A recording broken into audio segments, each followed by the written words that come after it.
ఆత్మవిశ్వాసం అనగా ఆత్మయే సత్యము, నిత్యము, శాశ్వతము, ఆత్మయే పరిపూర్ణ పరబ్రహ్మమని సద్గురువుల ద్వారా శ్రవణ మననాదులు చేసుకొని తాను ఆత్మస్వరూపుడే తప్ప అన్యము కాదని మరి శాస్త్ర ప్రామాణికముతో ఆత్మయందు సంపూర్ణ నిష్ట కలిగి ఉండడమే ఆత్మవిశ్వాసం.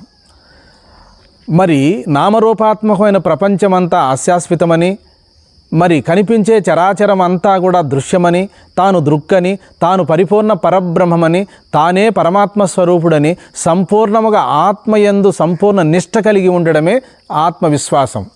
ఆత్మస్థైర్యము అనగా మరి ఎటువంటి ఉపద్రవములు వచ్చినా, ఎటువంటి బాధలు వచ్చినా, ఎటువంటి సంఘటనలు వచ్చినా, ఏ విధమైన ఉపద్రవములు వచ్చినా ఒక్క అంగుళము కూడా చెక్కు చెదరకుండా ఆత్మనిష్టలో ఉంటూ సంపూర్ణముగా ఉండడమే ఆత్మస్థైర్యం, ఆత్మ నిగ్రహం.